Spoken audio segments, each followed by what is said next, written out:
पर रोशनी पड़ती और पर्दे पर आकर के चलचित्र दिखाई देते थे। भाई, एक तरफ अंधकार है, दूसरी तरफ प्रकाश है।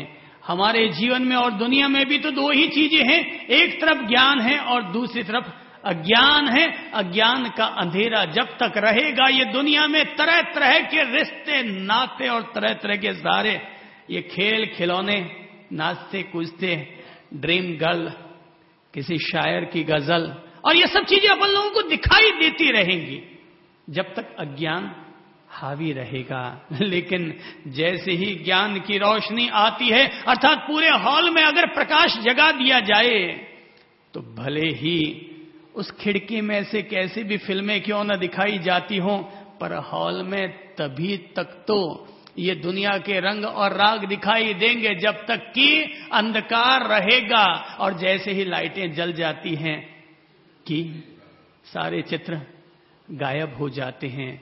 भाई, महावीर को दिखाई दे गया था प्रकाश, तो सारे ये दुनिया के जंजाल छूट गए थे। जिनको न दिखाई दिया, जिनको प्रकाश दिखाई न दिया, वो सारे लोग यहीं उलझे पड़े हैं, अपन सब लोग। पर जैसे ही भीतर का प्रकाश फूटता है, वे निकल जाते हैं। संसार, सन्यास, ये सब एक भेद हैं। मैं तो कहूंगा ये भी एक अज्ञान के ही परिणाम है, संसार और सन्यास। लेकिन अगर ज्ञान का सही प्रकाश पैदा हो जाए, तो आदमी के संसार और सन्यास के भेद भी मिट जाएंगे। क्योंकि जब ज्ञान पैदा होता है तो संसार और सन्यास रहता ही नहीं है, केवल मुक्ति हो जाती है। Matter finish. हॉल में लाइट जग गई, मैटर फिनिश। अज्ञान का अंधेरा, ज्ञान की रोशनी, बस ये दो चीजों का खेल है। तभी तक कोई व्यक्ति आतंकवादी रहता है जब तक उसको ज्ञान की रोशनी नहीं मिलती। और जैसे ही ज्ञान की रोशनी मिलती है, तो कहते हैं बड़े बड़े डाकू, उनका दिल बदल गया और वे भिक्षु बन गए, मुनि बन गए। बुद्ध के प्रभाव में आकर के अंगुलीमाल का दिल बदल गया। महावीर के प्रभाव में आकर के अर्जुन माली का दिल बदल गया। सप्त ऋषियों के प्रभाव में आकर के रत्नाकर डाकू का दिल बदल गया और वो वाल्मीकि महर्षि बन गए। विनोबा भावे के प्रभाव में आकर के डाकू मंगल सिंह बदल गया। तो जब तक अज्ञान रहता है, तब तक कोई भी आदमी गलत रास्ते पर जाता है। और ज्ञान का प्रकाश पैदा होते ही आदमी अपने आप सतपथ पर आ जाता है। लाना नहीं पड़ता, ज्ञान का प्रकाश चाहिए, फिर तो अपने आप आ जाता है आदमी। ये संसार सिनेमा घर की तरह है। देखता रहता हूं कौन क्या करता है, पढ़ता रहता हूं। इसलिए अगर कोई आदमी दगा दे जाता है तो बुरा नहीं लगता। दुनिया को समझने का एक मौका मिल जाया करता है।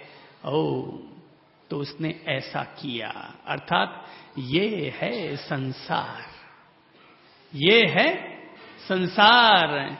यहां पर दुनिया तभी तक साथ निभाती है जब तक किसी भी पंछी को खाने और पीने के लिए दाना पानी मिलता रहता है, तब तक दुनिया साथ निभाती है। इसीलिए तो आप लोग गाया और गुनगुनाया करते हैं, दुनिया किसकी पुजारी? दुनिया पैसेरी पुजारी, दुनिया पैसेरी पुजारी। पूजा करते सब नर नारी, माया पैसेरी। तो जब तक इंसान के स्वार्थों की पूर्ति होती रहती है, तब तक लोग एक दूसरे को निभाते रहते हैं। इसलिए ये दुनिया अपने आप में खुला हुआ शास्त्र है। हर किसी आदमी को ठंडे दिमाग से दुनिया को पढ़ना चाहिए। हम सब लोग चौराहे पर खड़े हुए राहगीर हैं और चौराहे पर खड़े होकर एक दूसरे को पढ़ते हैं। तो ये है सासू मां, जब तक पांव दबाती थी तब तक लाड करती थी, और जब से मैंने पांव दबाना बंद किया तब से लाड भी बंद हो गया। तो ये है दुनिया। मैं कभी कभी अपनी मां से कहा करता था, मां, पिताजी का स्वभाव बड़ा अच्छा हो गया है। तो मां कहा करती थी, बेटा गाया गाया गावा नहीं, तब तक मेरा स्वभाव अच्छा है। जैसा वो कहते हैं वैसा तुम लोग कर लेते हो, तब तक स्वभाव अच्छा है। और थोड़ा सा उनके विपरीत करके देखो तो पता चल जाएगा कि स्वभाव कैसा है, ऐसा है कि वैसा है। ये दुनिया है, ये दुनिया एक नाटक है, ये दुनिया एक रंगशाला है। अपन सब लोग यहां खेल रहे हैं। हंसते हुए खेलो चाहे रोते हुए खेलो। हर कोई आदमी रोता हुआ जन्म लेता है, शिकायतें करता हुआ जीता है, और निराश और हताश बना हुआ मर मरा के पूरा हो जाता है। यही दुनिया है। यहां हर कोई आदमी रोता हुआ जन्म लेता है, हंसता हुआ कोई पैदा नहीं होता। हर आदमी रोता हुआ पैदा होता है, शिकायतें करता हुआ जीता है। तू एड़ी, वो कहे तू एड़ो, और ये सब एड़ा एड़ी, एड़ा एड़ी, ऐसा वैसा, ऐसी तैसी, और यूं कर करा करके अपन लोग अपनी जिंदगी पूरी करते हैं। और यूं ही शिकायतें रहती हैं, बोले नहीं उससे मुझे कुछ नहीं बोला, ये हुआ वो हुआ, और यूं कर करा करके छाती पर एक डोजा लिए हुए अपन सब लोग मरमरा के राम नाम सत है, मुर्दा बड़ा मस्त है, निकला के अपन लोग यहां से चले जाया करते हैं।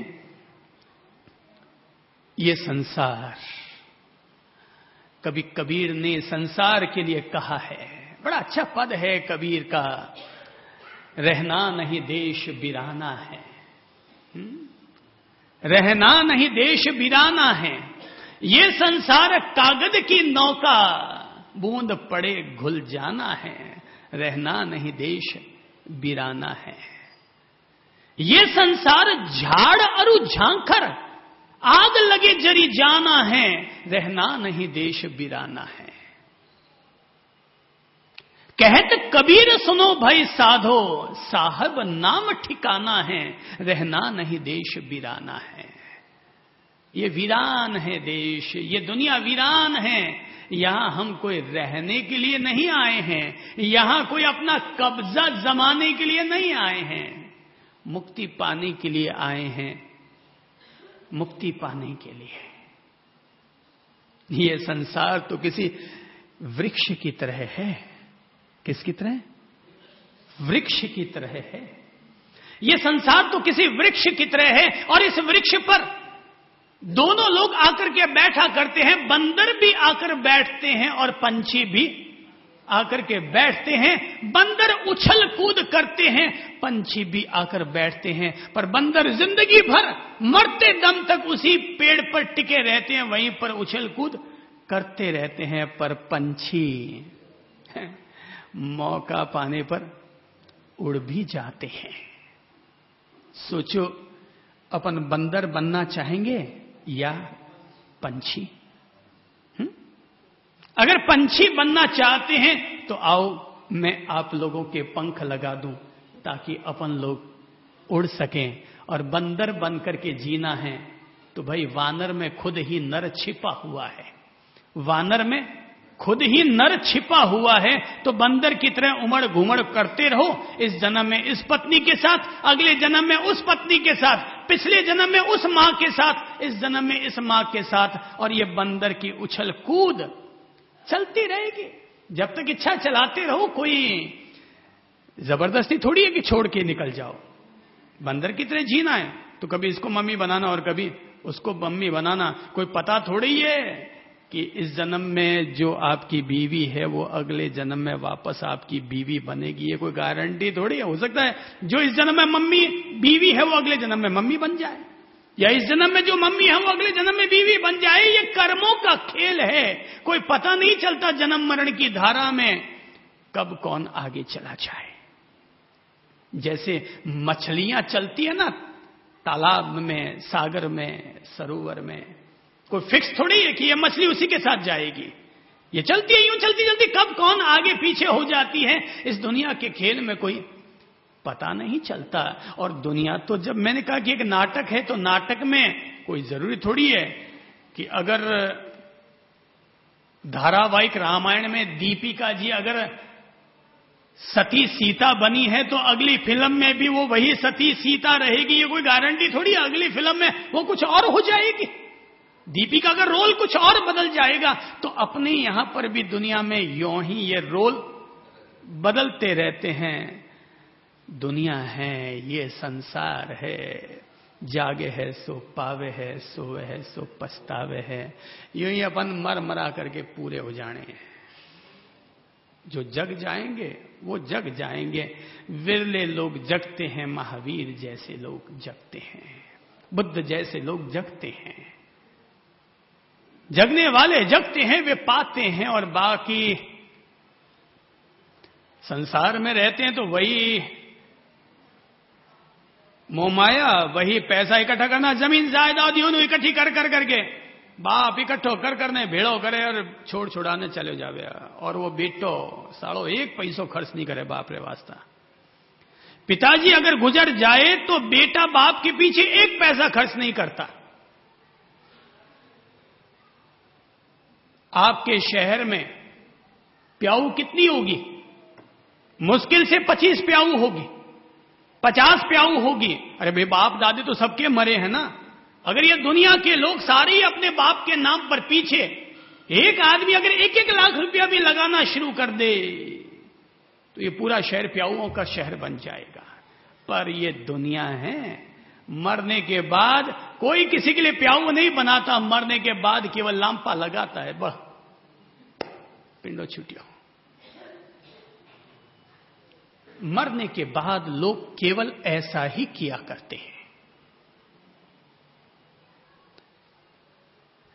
रोता हुआ इंसान जन्म लेता है, शिकायतें करता हुआ जीता है, निराशा और हताशा में एक दिन मर जाया करता है।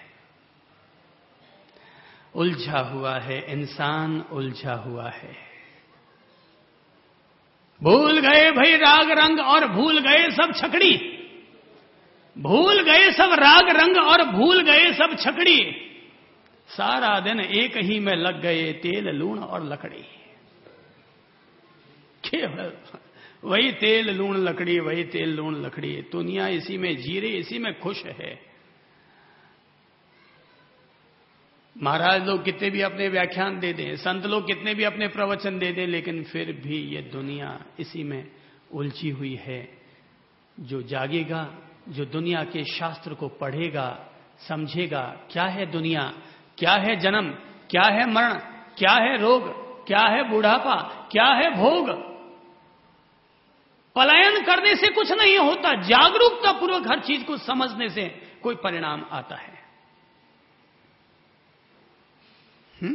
जागरूकता पूर्वक किसी भी चीज को समझने से व्यक्ति में बोध जगता है, मोक्ष का भाव जगता है। पलायन करने से कुछ नहीं होने वाला। जब कोई आदमी समाज से उपेक्षित होता है, जब कोई आदमी समाज से उपेक्षित होता है तो दार्शनिक बनता है। जब कोई आदमी समाज से उपेक्षित होता है तो दार्शनिक बनता है। तो उसको लगता है जाति पाति सब हट जानी चाहिए और मुझे मानव समाज के लिए काम करना चाहिए। जब कोई आदमी अपने परिवार से उपेक्षित होता है तो महात्मा बनता है। बोले छोड़ो ये सब कुछ नहीं है। और जब कोई आदमी अपनी घरवाली से उपेक्षित होता है, नारी से उपेक्षित